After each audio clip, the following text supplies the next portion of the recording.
एक पुराना जर्जर मकान शहर की शोर से दूर एक सुनसान सी गली में खड़ा था। रात का सन्नाटा इतना गहरा था कि घड़ी की टिक टिक भी एक हथौड़ी की तरह सुनाई दे रही थी। एक नौजवान उसे घर की ड्राइंग रूम में लकड़ी की कुर्सी में बैठा था।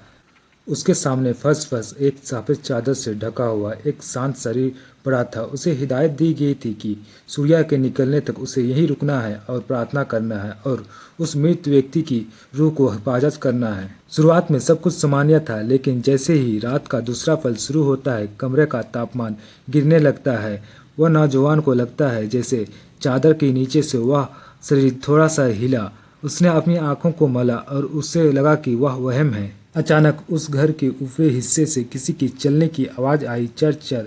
पुराने लकड़ी की फर्श की आवाज़ सीधे उसके रीढ़ की हड्डी में सिहरन पैदा कर रही थी। उस घर में एक बुढ़िया औरत भी रहती थी जिसकी याददाश्त जा चुकी है। वह सीढ़ी पर खड़े होकर वह नीचे झाँक रही थी। उसकी आंखें सफ़ेद थी। उसने बस इतना बड़बड़ाया कि वह आ गया है, उसे तुम्हारी तकलीफ की खुशबू आ गई है। वह चीज़ जो यादों से पल रही थी। नौजवान की दिल की धड़कन बढ़ गई। उसने अपने पीछे किसी की मौजूदगी का एहसास हुआ। जब वह मुड़ के देखा तो वहाँ कोई नहीं था, लेकिन उस दीवार पर उसकी परछाई के अलावा एक और अजीब सी परछाई थी जो लंबे तैर रही थी।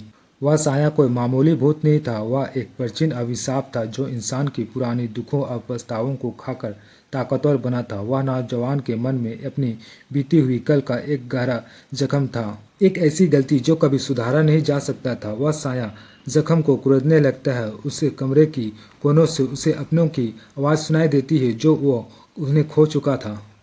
कमरे की रोशनी टिमटिमाते हुए बुझ गई। अब सिर्फ एक मोमबत्ती जल रही थी। साया बिल्कुल उससे करीब था। उसकी ठंडी सांसें उस नौजवान की गर्दन पर महसूस हो रहा था।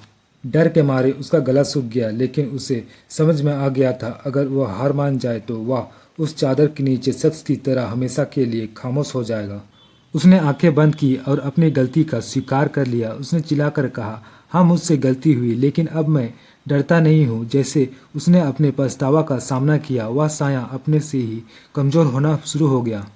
कमरे की खिड़की की सुबह की धुंधली रोशनी अंदर आई। जैसे ही सूरज की पहली किरण फर्श पर छुआ, वह साया धुएं की तरह गायब हो गया। नौजवान कुर्सी से उठा। उसका शरीर थक गया था, लेकिन उसका मन हल्का हो गया था। उसने उस सफ़ेद चादर से उड़े हुए शरीर को आखिरी बार देखा और पीछे मुड़े बिना वह घर से बाहर निकला। गली में अब चहल पहल शुरू हो रही थी। भीड़ में वह